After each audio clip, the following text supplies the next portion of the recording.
From Monmouth County, New Jersey. I lived there my whole life, basically. I went to Stockton University for college. I have my bachelor's degree in criminal justice. I specialize in victimology and victim services. And then once I graduated, I moved to Mays Landing, New Jersey. So I'm now still sort of new to this area and getting used to everything. And that's how I found this lovely job, working for Melissa Rosenblum. That's great. So you went to Stockton, you studied victimology. So when you went to college, what was your goal, or where did you imagine yourself ending up? In college, I wanted to be a victim advocate for the prosecutor's office. That's where I really wanted to end up job-wise. So you're telling me that this is just a stepping stone? I think she's going to give me notice by the end of this podcast. No. Did you, I know the answer, but you worked at the prosecutor's office for a short period of time, Yes. right? Mm-hmm.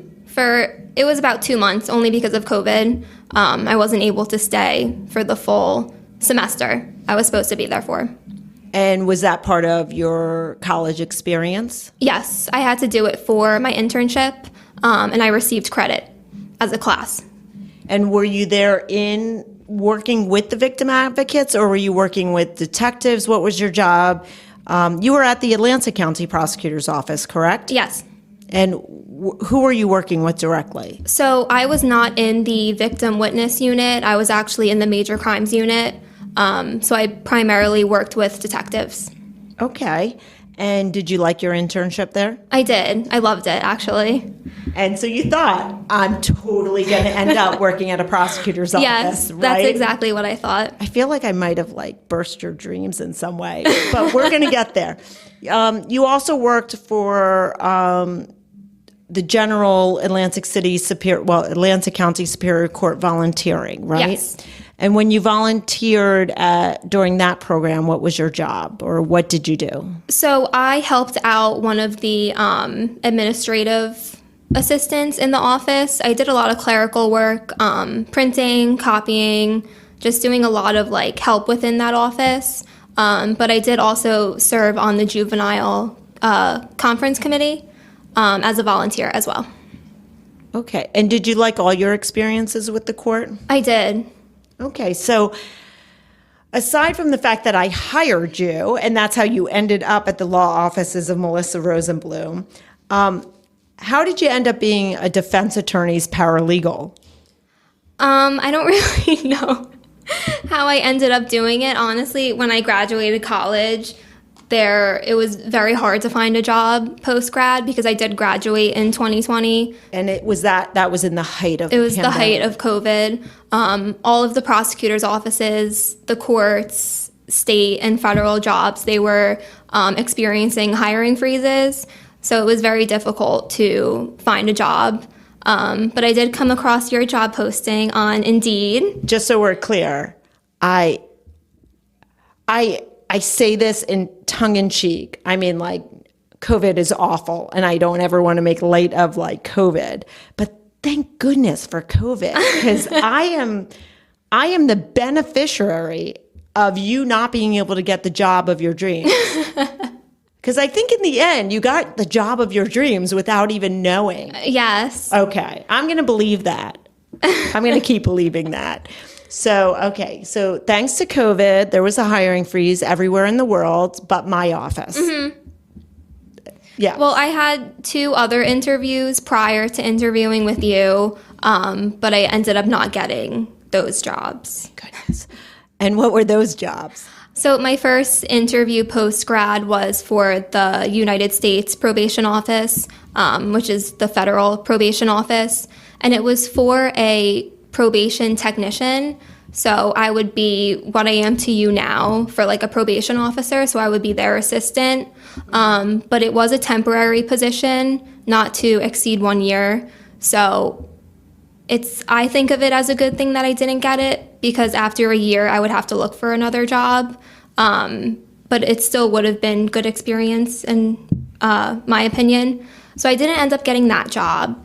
And then my next interview was for a rehabilitation center for people that have just been released from state prison. And were those your two first post-grad interviews for full-time jobs? Yes. So third time's a charm then. Yes. So going from the idea of I want to work as a victim advocate to now working as a paralegal in a fully criminal defense-oriented firm, did you hesitate in thinking, was this the right fit for you? And are you surprised about sort of how we service our clients and advocate for our clients in a way that you might not have realized prior to going to college or working for a defense attorney? So I was definitely surprised when I first started working here because I didn't have any experience with like the criminal defense side of it. I feel like everything I learned in college was like policing, prosecuting, and not so much learning about the defense side of the criminal justice system. So it was definitely different and new for me. And it was a little bit hard for me at first because I was so pro prosecutor's office before working for you. So it was a little difficult for me at first. But I do really like it a lot. And it's changed my mind completely about the criminal justice system and my views while I was in college versus what my views are now are just totally different. Oh my goodness. So I actually was like in my head thinking I want to talk about your interview, which we skipped, and we'll get back to it. But I have to say now, what are your views now? Or how do you see them changing? Because from my personal perspective, I went to college because I wanted to prosecute violent crimes against children and women. And then I learned really, as much as I think it's an important job, my ideas really lined up more as a criminal defense attorney. I would love really to hear like what your perspective was and what it is now. You're coming up on 2 years of working for me, So when I was in college and I was interested in the criminal justice system before I even went to college and decided to study criminal justice. So my opinion back then was if you are accused of a crime and say you're in jail facing that crime, then you must be guilty and you must have committed that crime because you're accused and because you're in custody. So that was my view before working here. And now I realize that there's so many other factors that go into it. So many nuances, Definitely. Right? So there's a lot of people that are in custody that have not committed the crime at all. Or they haven't committed the crime that they're allegedly in custody for, right? Definitely. And there's just so much that goes into it that I now know that I wouldn't even have any idea of before working here. Right.